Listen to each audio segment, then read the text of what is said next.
Okay, now it's getting really interesting, my friends, because in this part number 3 of our 4-part video series on how to blow up on Instagram, we're gonna talk about the Instagram algorithm using new insights coming straight from the Instagram algorithm department. So let's talk about how you can and actually should use the Instagram algorithm to blow up and actually 10x your engagement. And if you've watched our last video in this video series where we talk about our 1,000 follower growth map planned out, you're probably gonna know that this whole strategy is not only good for getting your initial 1,000 followers or something like this, it's also good to feed the algorithm important kinds of data that we're going to talk about here in this video, because it's actually one of the most important things there is to know. You want to give the right types of data to the algorithm because you want it to become your friends. You know, you want the algorithm on your side. Forget these gimmicky growth hacks that will give you short-term success, but will actually end up leaving the algorithm hating you. Or actually not necessarily even hating you, but sometimes, and most of the times, the algorithm's actually just confused and doesn't know where to put and where to recommend your content to. But we're going to talk about all of these things here in this video.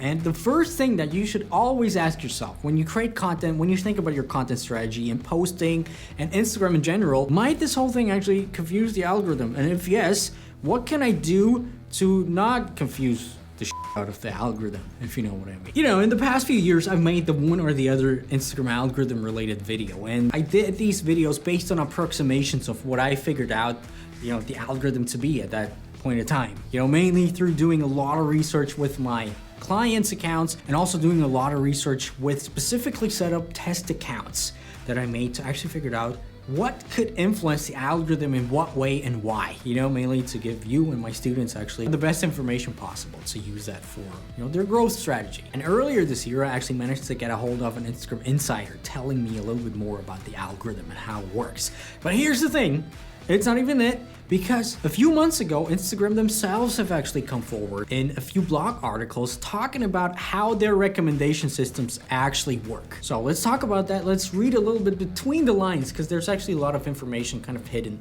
between the lines, like always. And coming into this whole thing, I just have to say it, my friends. But so far, all of my predictions, algorithm models, and so forth have turned out to be true. You know, all of the things that I said years ago turned out to be magically true, you know, months later or years later, we got confirmation on that. So, you know, there's that. Just wanted to let you guys know that maybe this is a very good source of getting your information from, you know, without patting myself on the shoulder. But it's just the way how it is. Anyway, I want to spare you the complicated details about these 2 papers or articles actually that Instagram published, but reading between the lines tells us the following. First of all, you know, they want to create a more personalized recommendation experience because it's seemingly more valuable to the end users. And they say users who stay engaged keep finding newer sources of interest to follow, right? So they're like, well, you know, people who stay engaged, we want to keep, like what we always say, we want to keep people. This is bad quality, by the way, but we want to keep people on the platform for as long as possible. And the home feed, meaning the people that you already follow, they obviously have an algorithm as well. This is what you guys always complain about, has a certain specific ranking system. And if you want to rank high on the home feed, i.e., you know, get more engagement because more people see this, they look at factors like engagement, right? Relevance, users' interest, content quality, and freshness. Whatever freshness means. Probably something like trends. You know, for example, trends. Also, talking about repost accounts. Just reading that, it tells us that repost accounts are actually not, you can't have fresh content if you just repost your stuff. So the algorithm will rank you lower based upon that. If you compare this, obviously, with other content. You know, engagement, you know, we're pretty clear about that. Relevance, you know, talking about some timely thing, you know, ideally, it should not be older than a few days, 3 days or something like this. Users' interest, we're going to talk about that. And content quality, you know, something that we call algorithm-friendly content, something that we go very in-depth about in the Instagram Black File, for example. And the sources of what they recommend, meaning the posts, are derived implicitly based on a user's activity across Instagram and then ranked based on similar factors. Meaning, talking about if you're a little bit more of a marketer, lookalike audience. Lookalike audience. Isn't this the word for lookalike audience? But whatever. If you know what a lookalike audience is in terms of Facebook ads, basically they have a similar thing going on inside the Instagram algorithm. So here they show it one more time in case you were sleeping in the past minute. This is for the home feed. This is for suggested profiles. And I'm sure the explore page and stuff like this as well.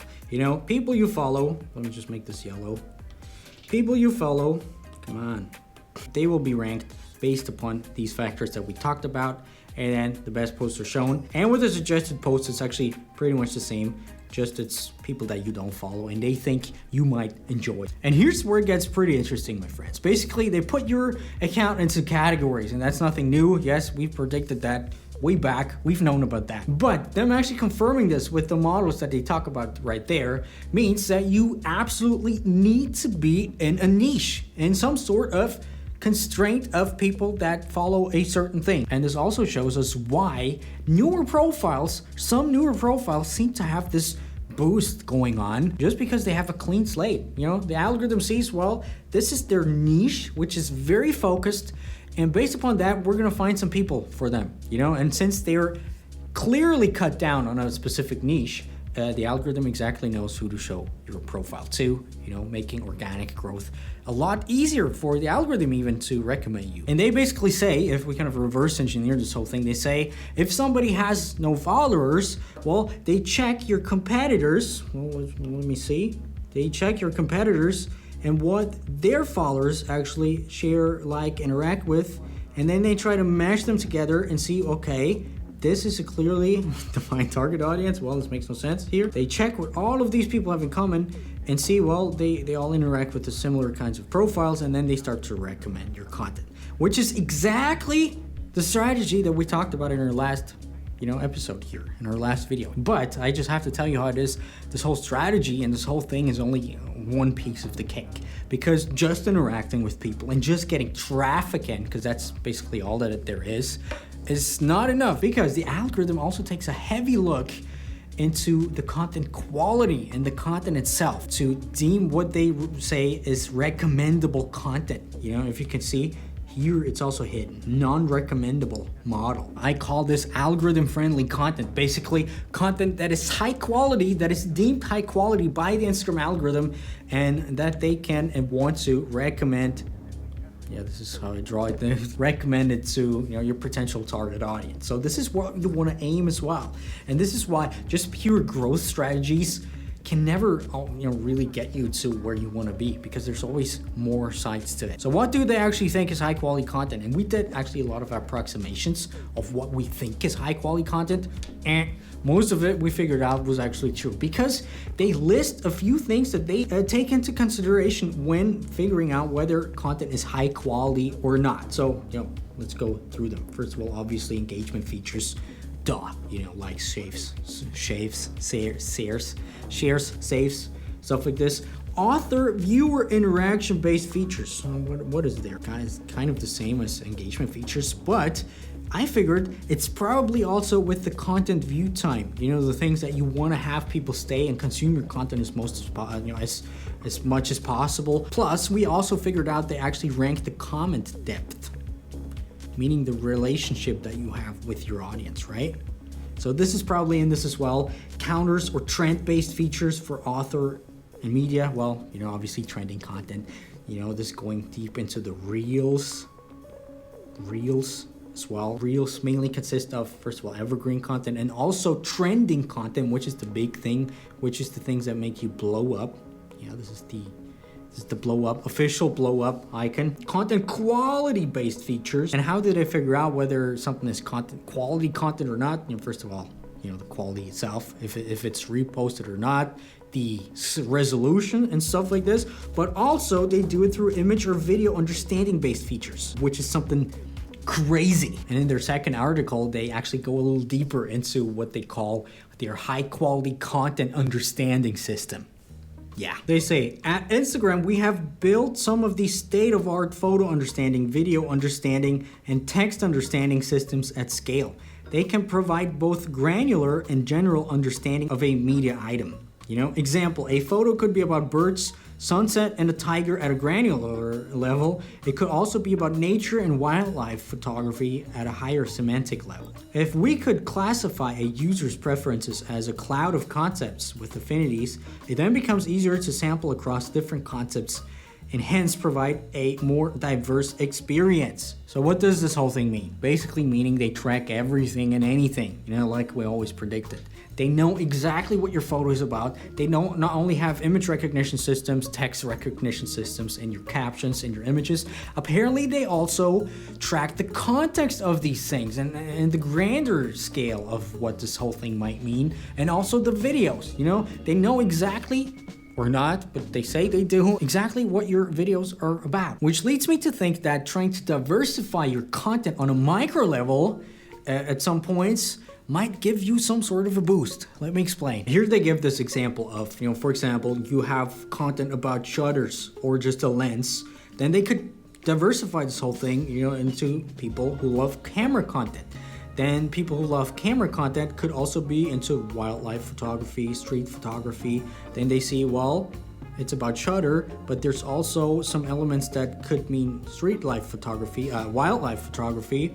Well, then we can make this whole thing bigger. We could try it out with people who just love photography, all right? And then they're like, okay, and then we could expand this whole thing into people who like arts and crafts, and all of a sudden,